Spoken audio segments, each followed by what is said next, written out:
Is this your first press junket? I know you've been in a lot of movies.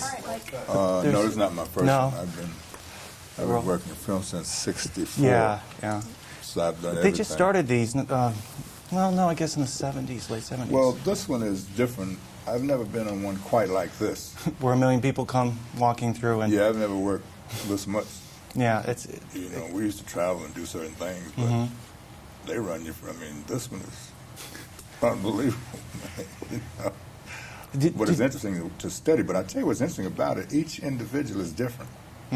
So the way I think, like you be checking me, I check you. Right, and you only have 4 minutes to do it. Hey, that's my point. So it's like it's not just me sitting here being asked questions. I'm checking what somebody's thinking when they ask them, you know. So it makes it fun that way. Yeah. Did you know Oliver Stone before you came aboard this project? Not really. I knew of him. I knew his work, and I had tremendous respect for his work. Have you seen Any Given Sunday in its full entirety yet? No, I have not seen the full film, but I have seen a lot of the rushes, and I was on the scene a lot when I was not actually shooting. Because what I got out of this, or what he's portraying on screen, there's a lot of messages in all his movies. This game is changing. I don't know if you agree with that. Oh, I do agree. Now, how has it changed when you were in the game? You've seen a lot of changes over the years since then. Is it for the better, worse? You know, it's not for the better. It's always for the worse. Of course, like it's not the film. for the better. It's the influence of money, man. Money is, you know, whew. And so what happens is the quality of the game, the integrity of the game, the intent of the game is being eroded, and everybody's involved. You know, there's no real saint in the game anymore because you know, everybody's a part of it. Well, you have the coach involved in that, the players, the owner. Oh, the owner's the one that's pushing it, isn't it? The owners, well, yeah, they deal with big money, and there's millions of dollars to be gained if you make the right moves, the business moves. So the business of the game dominates the game.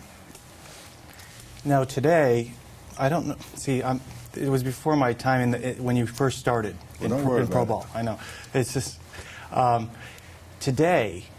There's a lot of outlets to make money in this game versus then with the endorsements. You're right. No, you're right. The money's huge now. I mean, it wasn't like that when you were in the game. No. And now, what do you think of it when you look at? Do you sit there and contemplate this when you see these $3 million Super Bowl ads, things like that? No. What happens is that I look at the players.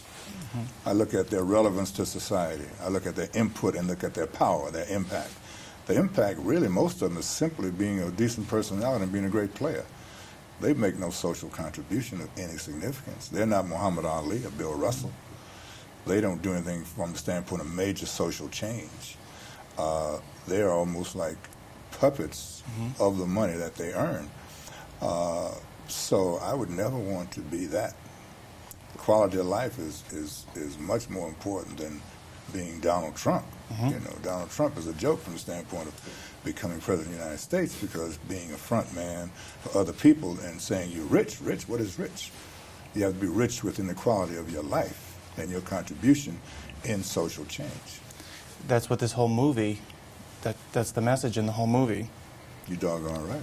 And that's interesting. That's your take on it too. It's Oliver Stone's movie. But it's your philosophy as well. Yeah. Now, how many minutes do we have left? 1. These things go so fast. I want to make it a good one. All right. We touched on that. Now, see, I'm wasting the minute trying to think of a really good one to get you through. They'll give it 10 more seconds. All right. How was it working with Oliver Stone? That's a great question. I had to get that one in. I loved it. Yeah. I loved it because he is real. He will tell you that something is lousy right to your face, or he'll tell you that it's good. If you are weak, he'll scare you to death. If you are strong and driven and want to be better, he'll take it to another height.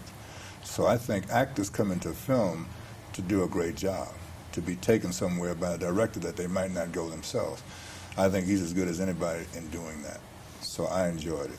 Whatever idiosyncrasies he have doesn't bother me. I just put that in.